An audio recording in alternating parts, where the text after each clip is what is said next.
भाग्यवान व्यक्ति के 3 लक्षण हैं। अब इन 3 लक्षण में से आप कितने भाग्यवान हैं वो आपको समझ में आना चाहिए। बड़े प्रेम से आप लोग कहते हैं साहब हमारे यहाँ बेटा बढ़िया है, बहू बढ़िया है, हम तो बड़े किस्मत वाले हैं, हमारा पोता पोती नाती पंती सब जोरदार है। पर भाग्यवान व्यक्ति के 3 लक्षण हैं। उसमें पहला लक्षण है, अगर भोजन मिल रहा है तो उसके साथ भूख होना जरूरी है। अगर भूख और भोजन दोनों आपके पास में है तो समझ लेना आप दुनिया के सबसे भाग्यशाली व्यक्ति हैं। भोजन की थाली में सादी रोटी, मिस्सी रोटी, पराठा, बाटी, चूरमा, कढ़ी, चावल सब रखा हुआ है और इतना सुबह से कुछ भी नहीं खाया, उसके बाद भी आपको भूख नहीं है, तो फिर समझ लो शरीर में कष्ट है, कुछ टेंशन है, कुछ जीवन में पाने की और कमी रह गई है, इसलिए ये भोजन अब भा नहीं रहा। भूख नहीं लग रही, मेरे को इतना व्यस्त हूं मैं, इतना बिजी हूं मैं कि मुझे भूख नहीं लग रही। भोजन के साथ यदि भूख है तो समझ लेना कि दुनिया के सबसे ज्यादा भाग्यशाली व्यक्ति आप हो। आस्था चैनल पर जितने सुन रहे हो, फेसबुक यूट्यूब पर सुन रहे हो, सब ध्यान से सुन। ये सालासर बालाजी की कथा को, श्राद्ध पक्ष की इस पावन कथा को हल्के में मत लेना। फिर कहेंगे अभी तक कथा सुनते थे तो हाथ फिर सब कढ़ाई में रहते थे, मुंडा भी कढ़ाई में है क्योंकि सालासर से सुन रहे हो, तो इसलिए जरा ध्यान रखिएगा। भाग्यशाली व्यक्ति का प्रथम लक्षण है कि भोजन के साथ में भूख हो। दूसरा लक्षण है बिस्तर के साथ में नींद हो। भाग्यशाली व्यक्ति का दूसरा लक्षण है कि बिस्तर डनलप का गद्दा मिला है, एसी का कमरा मिला है, डनलप का गद्दा है, रोज रात्रि को 1 गिलास दूध भी पीने को मिल रहा है, केसर भी डली हुई है, सब कुछ बढ़िया है, पर सोए गद्दे पर बढ़िया रजाई भी ओढ़ी, पर रात भर करमट बदलते बदलते निकल जाए तो समझ लेना कि मैं कोई भाग्यशाली नहीं हूं। बिल्डिंग भले 4 मंजिल की बना ली पर भाग्य नहीं दिखा कर लाए। तुम भाग्यशाली नहीं हो सकते। भले तुमने बिल्डिंग 4 मंजिल की बना ली, फ्लैट जोरदार ले लिया, ने गाड़ी ले ली, ने बंगला ले लिया, ने फैक्ट्री डाल ली, ने ये कर लिया, ने वो कर लिया, पर भाग्यशाली नहीं हो। क्योंकि भाग्यशाली व्यक्ति का दूसरा लक्षण है कि बिस्तर के साथ में नींद भी होना चाहिए। अगर बिस्तर सुंदर है, भले गदेड़ी है, भले गोदड़ी है, भले साधारण सी एक दरी बिछी हुई है, पर उसको नींद चकाचक आ रही हो, बालाजी सरकार की कृपा से, भगवान भोलेनाथ की कृपा से, वो अलमस्त बिना टेबलेट के, बिना बाम लगाए, बिना वो कुछ भी लगाए बिना, वो कहते सिर पे ये लगा लो, वो लगा लो, नींद आ जाएगी, आंख में लगा लो, रीच पड़ के सो जा। तो अगर बिस्तर है और नींद भी है तो समझ लेना तुम सबसे ज्यादा भाग्यशाली व्यक्ति हो, तुम्हें कोई नहीं रोक सकता भाग्यशाली। और तीसरे नंबर पर है अगर तुम्हारे पास में धन है और धन के साथ में आप वो धर्म में जुड़े हुए हो तो समझ लेना कि आप भाग्यशाली हो। धन के साथ धर्म भी होना चाहिए।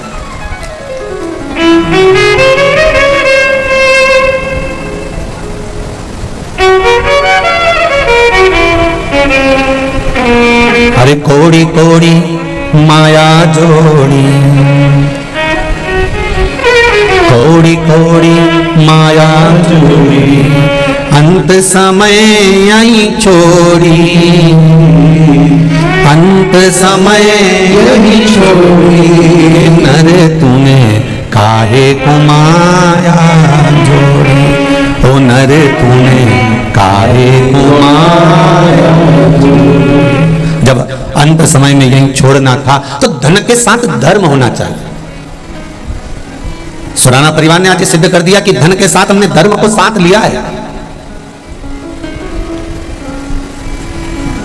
भजन, कीर्तन, स्मरण, मंत्र जाप, नाम जाप। हम ये नहीं कहते कि तुम राम जपो कि कृष्ण जपो कि शिव जपो कि तुम ये जपो, तुम्हारी मर्जी पड़े उसको जपो। यहाँ तो सनातन धर्म में तो बफेट लगा हुआ है, तुम्हारी मर्जी पड़े, 33 कोटि देवताएं, तुम्हारा मन पड़े जिसको जपो। राम जपना हो राम, कृष्ण जपना हो कृष्ण, शिव जपना हो शिव, ऋषभ जपना हो ऋषभ, बालाजी जपना हो बालाजी, देवी जपना हो देवी, तुम्हारी मर्जी पड़े जो जपो, पर अपने दिल से जपना, हृदय से जपना, मन से जपना।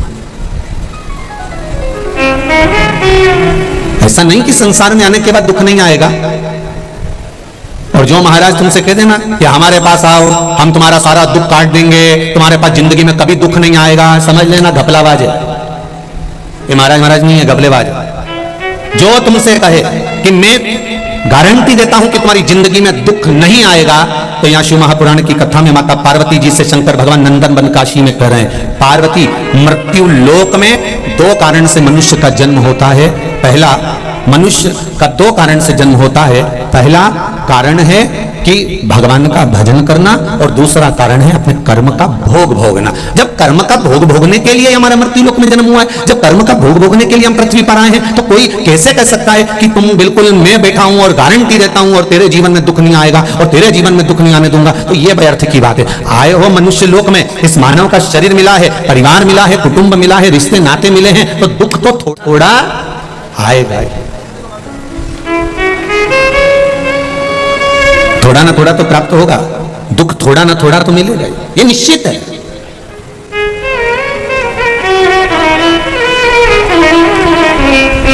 जो डनलप के गद्दे पर सोते हैं और बादाम काजू खाते हैं,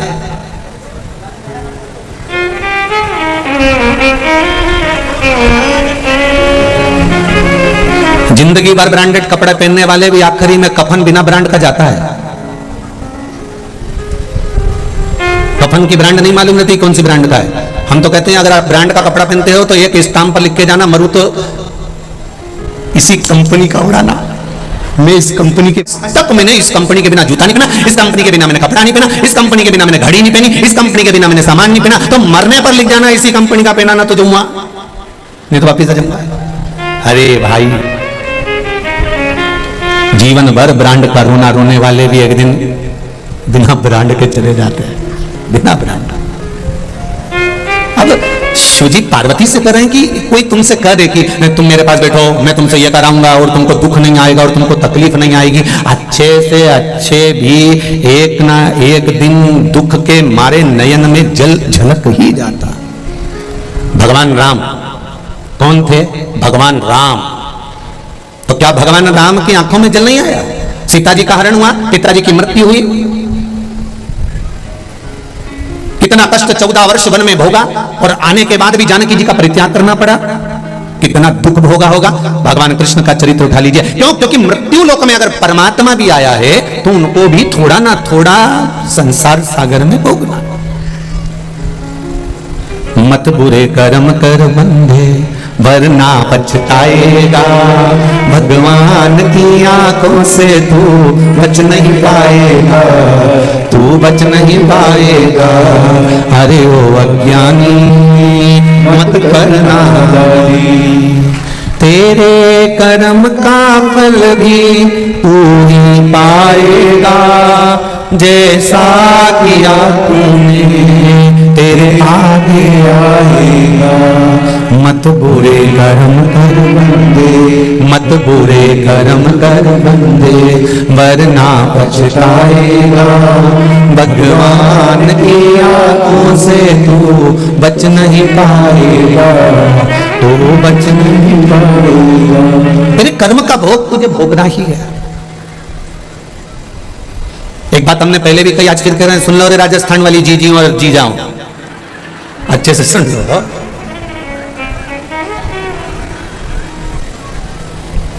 बहुत ध्यान से सुनिएगा। भगवान से नहीं डरना, मत डरो।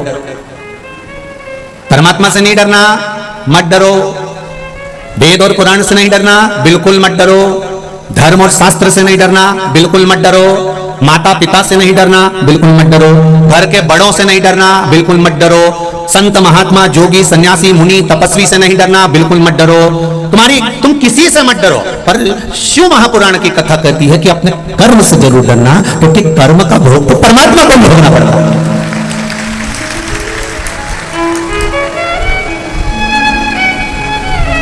सीता जी ने एक चिड़िया को कैद में रखा था तो माता जानकी को कैद में रहना पड़ा। राम जी ने छुपकर बाण मारा था उस बाली को, तो कृष्ण अवतार में बाली ने छुपकर बाण मारा था भगवान कृष्ण के चरण में। कर्म का भोग तो भोगना। बमूल का पेड़ लगाओगे तो बमूल ही आएगा और आम का लगाओगे तो आम ही आएगा। हाँ, अभी अभी थोड़ा सा जो नर्सरी है ना, नई नई नर्सरी में ऐसा हो रहा है कि बमूल के पेड़ में भी आम पैदा कर दे रहा है। ये नई नर्सरी है। तो हमने पूछा ये कैसे हुआ, तो कहा ये बमूल के पेड़ में ऐसा कट लगाया, उसमें आम का पौधा ऐसा फंसा दिया और फंसाने के बाद में उसमें हमने आम पैदा कर दिया। देखो गुरुजी, हमने पूरी कहावत चेंज कर दी कि बमूल के पेड़ में भी हम आम पैदा कर सकते हैं। तो हमने कहा हम भी तो वही कर रहे हैं, कलयुग में शिव युग लिया है और इससे बढ़कर क्या चाहिए। अब तुम बमूल के पेड़ में तुम आम फंसा रहे हो और आम पैदा कर रहे हो, तो हम भी मना नहीं कर रहे। और हो सकता है कि हमारे पूर्व के कर्मों को, जो बेकार कर्म है, उस कर्मों को हम भगवत भजन के माध्यम से, स्मरण के माध्यम से, मंत्र जाप के माध्यम से, भगवान की भक्ति के माध्यम से, भगवान की सेवा के माध्यम से हमारे कर्म को काट कर हम अच्छा कर सकते हैं।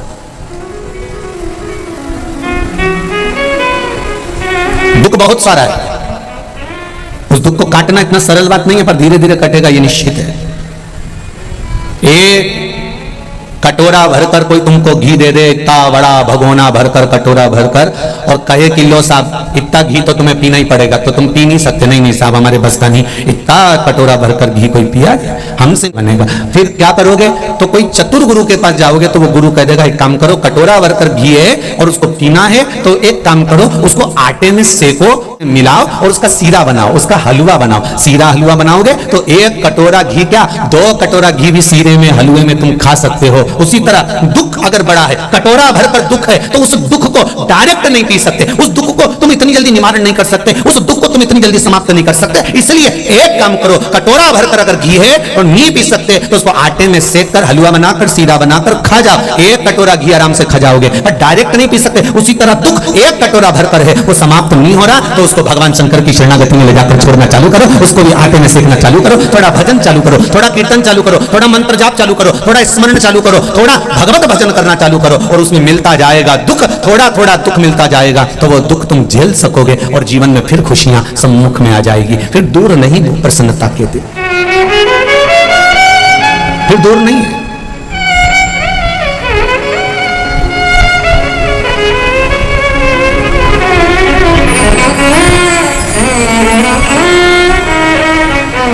आज हमारे सुराना जी के बच्चे दोनों कह रहे थे, गुरुजी हमारा परिवार घना प्रसन्न है इस कथा से। हमने कहा परिवार का सबसे बड़ा लक्षण यही होता है कि जब परिवार का एक व्यक्ति अच्छा काम करे तो पूरे परिवार के चेहरे पर प्रसन्नता होना चाहिए, यही परिवार का लक्षण।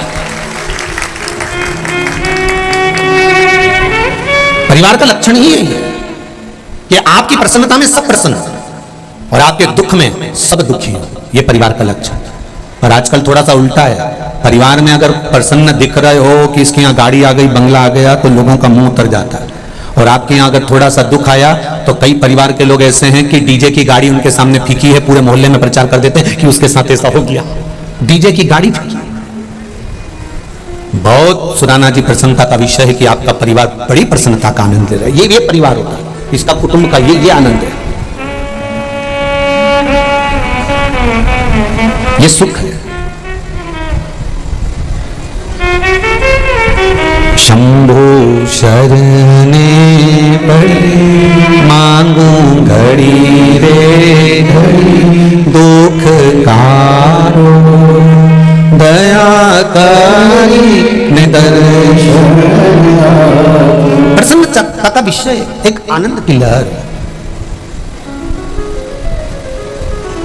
जितने लोग कथा में बैठे हैं बालाजी सरकार के इस धाम में, जितने लोग टीवी पर सुन रहे हैं, आस्था चैनल पर, जितने फेसबुक यूट्यूब पर सुन रहे हैं, दिल से बाबा को याद करना, दिल से, और दिल से कहना बाबा पितृपक्ष की कथा, श्री हनुमत शिव महापुराण की कथा सुन रहे हैं।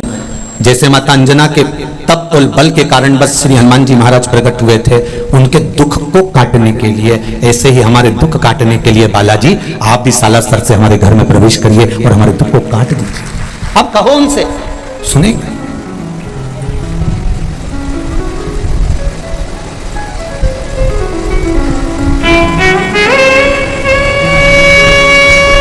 दुख भारी हो कट सकता है,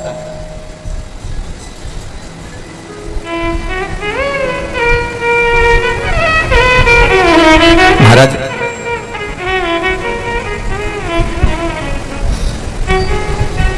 कलयुग में अमीर भी रोता है और गरीब भी रोता है।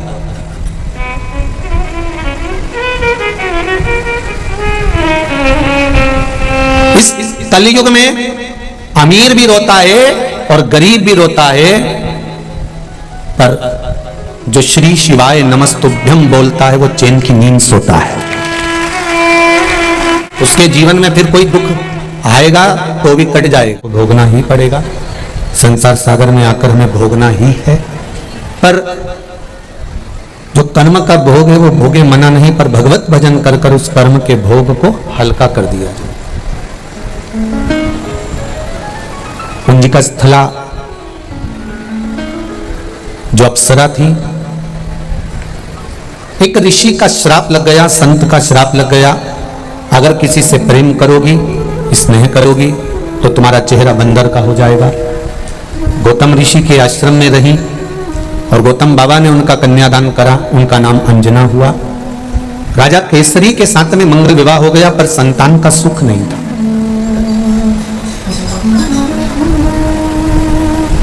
कई वर्ष निकल गए थे, संतान नहीं मिली, माता अंजना के गर्भ से औलाद नहीं हुई। जैसे माता कौशल्या, केकई, सुमित्रा, इन तीनों के घर भी संतान जैसे नहीं थी, तो गुरु बाबा ने पुत्र कामिष्टि यज्ञ करवाया था।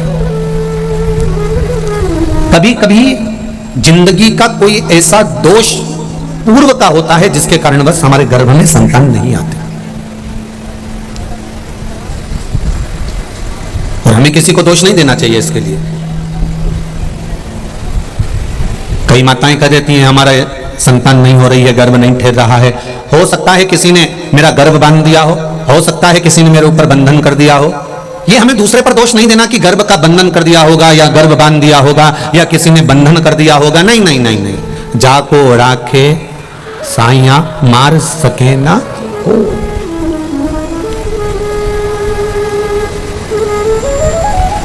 बहुत निवेदन है आप लोगों से कि हमें प्रपंच से, ढोंग से, ये जो प्रपंच होता है, ढोंग होता है, इनसे दूर रहना है। हमें अपनी जिंदगी मस्त जीना है। कई लोग कहते हैं इन्होंने बंधन कर दिया होगा, इन्होंने ऐसा कर दिया होगा, किसी ने विद्या कर दी होगी। अगर विद्या करने वाले होते ढेर सारे तो सबसे पहले वो मोदी पे ही करते, या फिर अंबानी पे करते, या टाटा बिरला पर करते। उनके पास ज्यादा है, अपने पास तो है ही क्या जो विद्या करने वाला अपने पे करेगा। बोलो री जी सही है कि गलत है? अगर कहीं का विद्या करने वाला होता और इतना बड़ा बड़ा विद्या करने वाला, इतना छू मंतर करने वाला होता, तो जो बड़े बड़े पद पर बैठे हैं उन पर कर उनको नीचे नहीं गया था। नहीं, जिसको राम रखे उसे कोई नहीं चखे। जिसको राम रखता है ना उसको कोई नहीं चखता। दुनिया में किसी की सामर्थ्यता नहीं कि कोई किसी का बुरा कर दे। हमारे कर्म हमको बुरा करवा देते हैं। कई लोग कहते हैं मेरे परिवार वालों ने प्रॉपर्टी रख ली, पुराने समय में अंदाजा लगाओ कि ये कौन था। एक जगह पर कई प्रवचन चल रहे थे, प्रवचन में एक महाराज जी कह रहे थे कि धृतराष्ट्र बेचारा अंधा था, धृतराष्ट्र के नयन नहीं थे। अगर धृतराष्ट्र के नेत्र होते ना तो ये युद्ध टल जाता।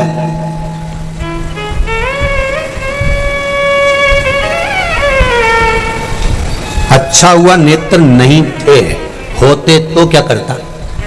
जब नहीं थे तो भीम को गले लगाया और उसको चूर चूर कर दिया। जरा विचार करिए। एक बच्चा तालाब के किनारे पर बैठा हुआ था, उसका पांव बेकार थे दोनों, उसका हाथ बेकार था। गांव के बच्चे आए, दौड़ दौड़ के तालाब में कूद गए, स्नान करा, तैरने लगे। तैर के बाहर आए, वहीं से पार्वती और भगवान शंकर जा रहे थे। पार्वती ने उस बच्चे को देखा, शिव जी से कहा कितना सुंदर बच्चा है, पर इसके पांव कैसे हो गए प्रभु? आप इतने दयालु हो, करुणा सागर हो, कृपा करने वाले हो, कम से कम इस बच्चे के पांव तो अच्छे कर दो और इसका हाथ अच्छा कर दो। सब अच्छे हैं तो इसको भी अच्छा कर दो। शंकर भगवान ने कहा विधान लिखने वाले ने लिखा है तो सोच समझ कर लिखा होगा, मैं विधान को नहीं बदल सकता। पार्वती कहने लगी तुम मेरे लिए क्या विधान नहीं बदल सकते? शंकर भगवान कहने लगे बदलने को तो बदल दूंगा, फिर बाद में मुझसे मत कहना तू। हाँ नहीं कहूंगी, तुम तो बदलो विधान, इस बच्चे के हाथ पैर सही करो।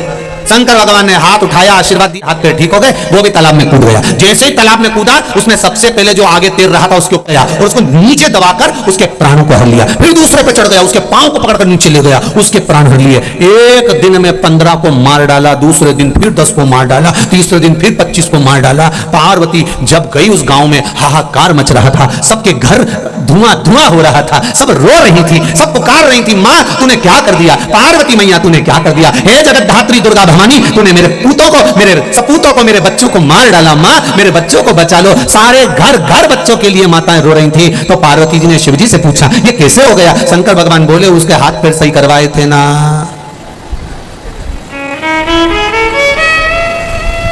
पूर्व समय में इसने गलत किया था, इसलिए इसको तकलीफ दी है, और इस जन्म में अच्छा करे इसलिए इसको थोड़ा रोका गया है कि भजन करे। धृतराष्ट्र ने कितनी बड़ी गलती करी थी। पूर्व समय का सबसे सुंदर राजा था धृतराष्ट्र। मृगा करने के लिए गया, हिरण को मारने के लिए गया, सामने एक बदक का जोड़ा दिखाया बड़ा सुंदर, और बदक के छोटे छोटे बच्चे।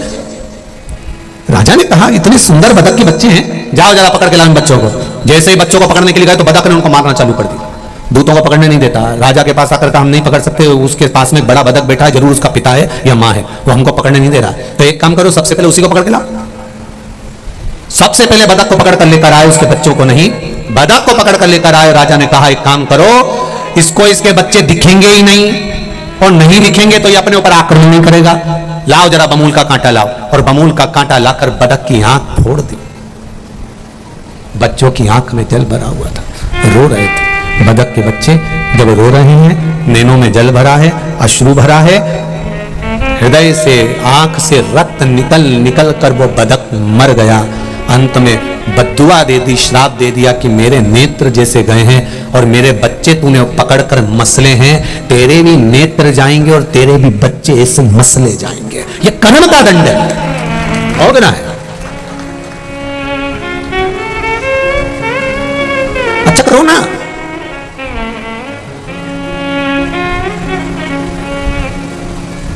कोई जरूरी नहीं है कि किसी के ऊपर लात रखकर ही ऊपर चढ़ा जाए। कोई जरूरी नहीं है कि किसी के कंधे पर लात रखकर ही आप ऊपर चढ़ोगे। अपने भाग्य की सीढ़ियां बनाइए, अपने कर्म की सीढ़ियां बनाइए, अच्छा कर्म करना प्रारंभ करिए, और जब अच्छे कर्म की सीढ़ियां बनेगी आपको किसी के कंधे पर लात रखने की जरूरत नहीं पड़ेगी। आप सीढ़ी पर लात रखोगे, कर्म की गति के अनुसार कर्म करते करते कर्म करते करते। गीता जी में भगवान कहते हैं कि कर्म प्रधान है, तू कर्म करे जा, फल की इच्छा मत रख, और जब तू चढ़ते चले जाएगा तो मैं खुद संभाल लूंगा तुझे। क्यों चिंता करता?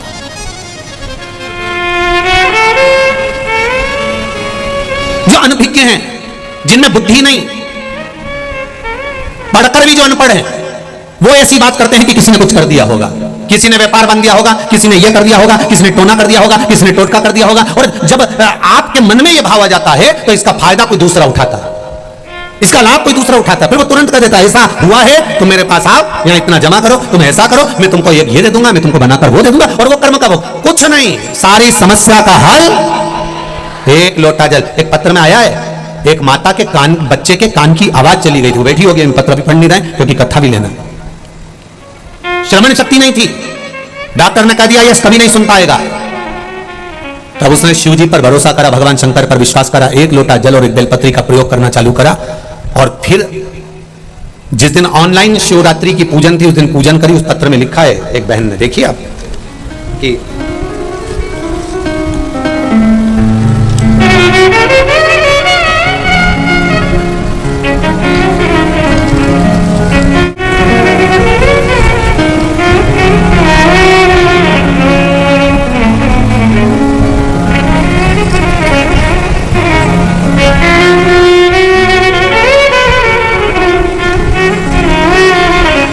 संतोष जी शास्त्री, गांव स्थान रोहतक हरियाणा से हैं। कहीं बैठे हो आप ही हैं? दोनों हाथ हिला दो एक बार। श्री शिवाय नमस्तुभ्यम।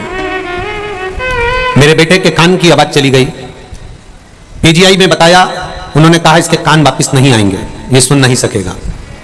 बाबा पर विश्वास किया, एक लोटे वाला प्रयोग करा, जो ऑनलाइन शिवरात्रि की पूजन थी वो करी, और बाबा की कृपा से जैसी पूजन तैसे बेटा उठा और उसके कान की आवाज आ गई। ये शिव कृपा है, ये शंकर है। औघड़ी बेटी बहन, श्री शिवाय नमस्तुभ्यम।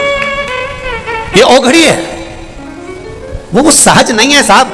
आप विश्वास कर कर दिल से, हृदय से, चित्त से, मन से आप उससे कहो तो। और जितने लोग इस कथा में आए हैं, भले बैठने की जगह नहीं मिल रही हो, आप लोग कहीं दीवार पर चढ़े हो, बसों पर चढ़े हो, गाड़ियों पर चढ़े हो। कल कुछ माताएं बोल रही थी हम बस की छत पे बैठकर आराम से कथा सुन ली है।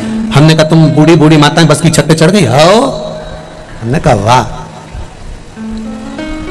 ये आप जिस हृदय से, जिस भाव से कथा सुन रहे हो, और जितने लोग आस्था चैनल पर, जितने फेसबुक और यूट्यूब, इनसे निवेदन करूंगा, प्रपंच में ना फंसकर कोई ढोंग या प्रपंच की ओर या पाखंड की ओर हमको नहीं जाना। हमको तो केवल भगवान की अविरल भक्ति की ओर जाना है। और भक्ति का बल क्या होता है? एक, आप उस शंकर से, उस राम से, उस कृष्ण से, मेरे बालाजी सरकार से दिल से कहकर देखिए, वो दिल से सुनता है और दिल से देता है। आप दिल से कहो तो पहले उसको।